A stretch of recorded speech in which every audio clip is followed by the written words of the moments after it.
अहमद अल-अरबी साहब, आपने देखी सूरत हाल, इस पे कमेंट भी आप कर रहे हैं। अब ये स्टेटमेंट कि जी 3 माह का वक्त है, बंद करें पाकिस्तान के साथ सारी तिजारत और मेडिसिन भी नहीं पाकिस्तान से लेनी। एक महीने के अंदर बंद कर देना जी, चाहिए। मैं ठीक, मैं ज़रा अहमद वो तो अल-अरबी 3 साहब का महीने का कमेंट ले लूँ मैं कि ये जो इन्होंने अनाउंसमेंट की है पाकिस्तान के साथ ट्रेड बंद करने की, डेडलाइन दे दी आपने ताजरों को, इससे पाकिस्तान को नुकसान होगा या अफगानिस्तान को नुकसान होगा, और ये अचीव क्या करना चाह रहे हैं इससे? अच्छा, बहुत शुक्रिया जामी साहब। इसमें देखें, एक बहुत इंपॉर्टेंट एंगल है। आपने अपने इब्तदाइये में भी कहा कि काबुल और न्यू दिल्ली का जो अलाइंस है उसको हम डिटेल में डिस्कस करते हैं, हम उस पर नज़र रखते हैं। एक मैं बहुत शॉकिंग रेवलेशन यहाँ आपके सामने आपके प्रोग्राम में बताऊँगा कि काबुल और दिल्ली के साथ साथ अफ़गानिस्तान के अंदर आपको तल अवीव की इन्वॉल्वमेंट भी बहुत ज़्यादा नज़र आती है। अच्छा, रिसेंटली ये जो सारे प्रोविंसेस हैं, कोस्ट, पख्तिका, कुनर, इसमें आप अगर ख़ुद भी सर्च आप करेंगे तो सबसे एक्टिव जो एनजीओज़ यहाँ पे इन्वेस्ट कर रही हैं उसमें से एक का नाम है इसरा एड और दूसरी का नाम है शे फाउंडेशन। ये दोनों डायरेक्टली इसराइल की एनजीओज़ हैं।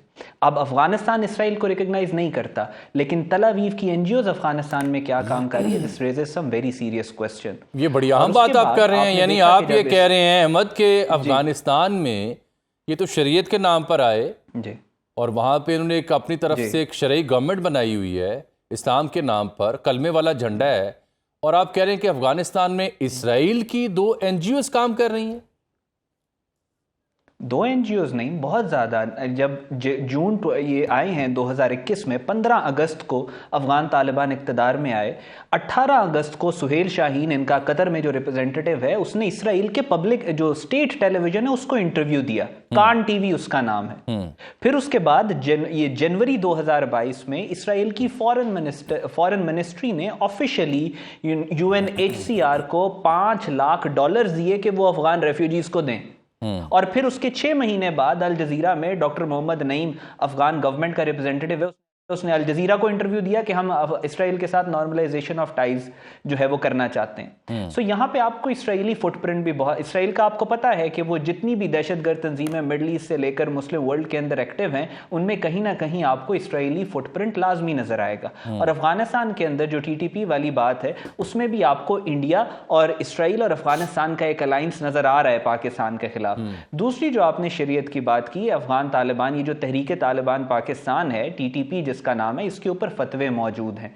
अल्लाह के नबी सल्लल्लाहु अलैहि वसल्लम की 100+ अहदीस शरीफ हैं जिसमें उन्होंने फरमाया है, निशानियां बताई हैं खवारिज की कि ये तकफीर करेंगे, इनकी दाढ़ियां कैसी होंगी, ये तक बताया है कि इनके बाल कैसे होंगे, ये बताया कि ये कहां से निकलेंगे, और फरमाया कि इनका आखिरी जो ग्रोह है वो दज्जाल के साथ निकलेगा।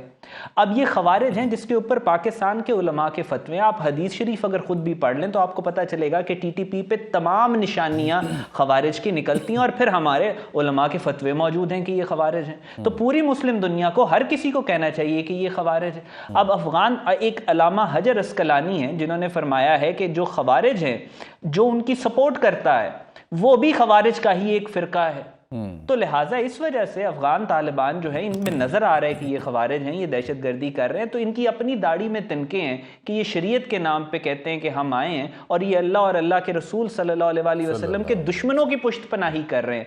अल्लाह के नबी सल्लल्लाहु अलैहि वसल्लम ने फरमाया ये खवारिज कल्लाबुन नार, जहन्नुम के कुत्ते हैं। ये अल्लाह के नबी सल्लल्लाहु अलैहि वसल्लम के मुबारक अल्फाज है। सो ये उनको सपोर्ट कर रहे हैं, तो इनका ना शरीयत के साथ कुछ लेना देना है, ना इनका मुस्लिम ब्रदरहुड के साथ कोई लेना देना है, ना इनका लॉजिक के साथ कोई लेना देना है। सिर्फ अपने ये जो 10 से 12 लोग काबुल पे इस वक्त हुकूमत कर रहे हैं, अपने इक्तदार में रहने के लिए ये दहशतगर्दी का सहारा ले रहे हैं। इनको फर्क नहीं पड़ता कि इसराइल से मदद ले या इंडिया से मदद ले, ये सिर्फ इक्तदार में रहना चाहते हैं। और इनकी टोटल तादाद 10-12 नहीं तो 20 लोग हैं। ये अफगानिस्तान के लोगों की नुमाइंदगी भी नहीं कर रहे, और अगर ये ट्रांजिट ट्रेड खत्म करेंगे तो सफर अफगानिस्तान के लोग करेंगे, और वो इस हक में अफगान पब्लिक नहीं है।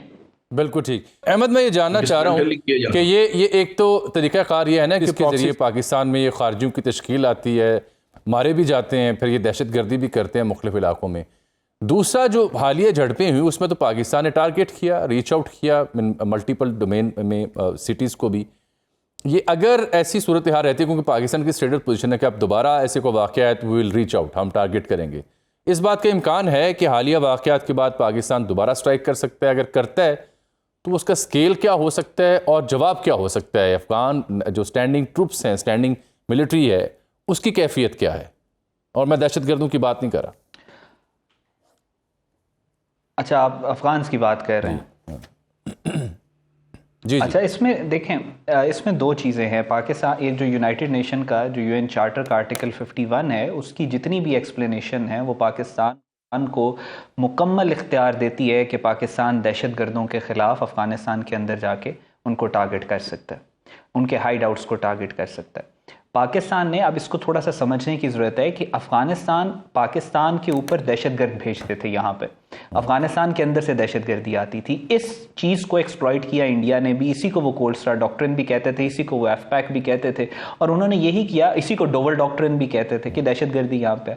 पाकिस्तान ने अपनी स्ट्रेटजी को चेंज किया कि हमने कहा कि भाई आप अगर दहशतगर्दी यहाँ पे भेजेंगे, we are going to target the hideouts of terrorist, यानी हम एक आपके अफगानिस्तान के अंदर जो मौजूद हैं वो एक प्रेशर टैक्टिक भी है। दूसरा, हमने ये बात रियलाइज़ की है 25 साल इन दहशतगर्दों से लड़ने के बाद कि आप जितने मर्जी दहशतगर्द मारे, जब तक इनकी नर्सरीज अफगानिस्तान के अंदर मौजूद हैं, पाकिस्तान से कॉम्प्रिहेंसिवली दहशतगर्दी ख़त्म नहीं हो सकती। तो अभी भी पाकिस्तान जो है, ये जो पाकिस्तान ने न्यू नॉर्मल सेट किया है, पाकिस्तान इसको जेलसली गार्ड करेगा। ये पाकिस्तान के अंदर अगर दहशतगर्द कार्रवाइयाँ करेंगे तो in line with the international law, with the humanitarian law, with morality, Pakistan Afghanistan के अंदर टारगेट करेगा इनके हाइडआउट्स को। और ये जो अफगान फौज और अफगान फोर्सेस हैं, they are not build for conventional attacks. इन्होंने कौन से मुल्क के ऊपर कन्वेंशनल अटैक किया है अफगान फोर्सेस ने पिछले 70-80 सालों में? ये तो सिर्फ दहशतगर्दी करवा ली, बैक स्टैबिंग कर दी, झूठ बोल लिए, डिसीव कर लिया। This is what their expertise is. So ये कुछ भी नहीं कर सकते पाकिस्तान को। अगर पाकिस्तान रिटेलिएट करता है, पाकिस्तान इनकी टेररिस्ट हाइडआउट्स को टारगेट करता है, तो अफगान जो फौज है उसमें ना कैपेसिटी है ना कैपेबिलिटी है, वो कुछ भी नहीं कर सकते, सिर्फ ये सोशल मीडिया के ऊपर स्टेटमेंट्स दे सकते हैं। बिल्कुल ठीक। अहमद, आप नवीद साहब से एग्री करते हैं कि ये तो बड़ा मौका है कि बंद करना चाह रहे हैं तो हमें बंद कर देनी चाहिए तिजारत उनके साथ, और इससे नकलो हरकत भी महदूद हो जाएगी। मैं आपसे दूसरा नुक्ता ये समझना चाह रहा हूँ कि ये जो हम अचानक सोशल मीडिया के ऊपर अचानक हम देख रहे हैं कि जैसे ही कॉन्फ्लिक्ट पाकिस्तान अफगानिस्तान का शुरू होता है तो मल्टीपल डोमेन्स में ऐसे सोशल मीडिया हैंडल ग्लोरीफाई हो रहे हैं, प्रमोट हो रहे हैं, बूस्ट हो रहे हैं नए नए नामों से, जो इंडिया भी उन्हें सपोर्ट कर रहा है। और फिर जो इन्होंने इस्लामाबाद और वाना वाली हरकत की सॉफ्ट टारगेट करने की, उससे क्या मुराद ली जाए?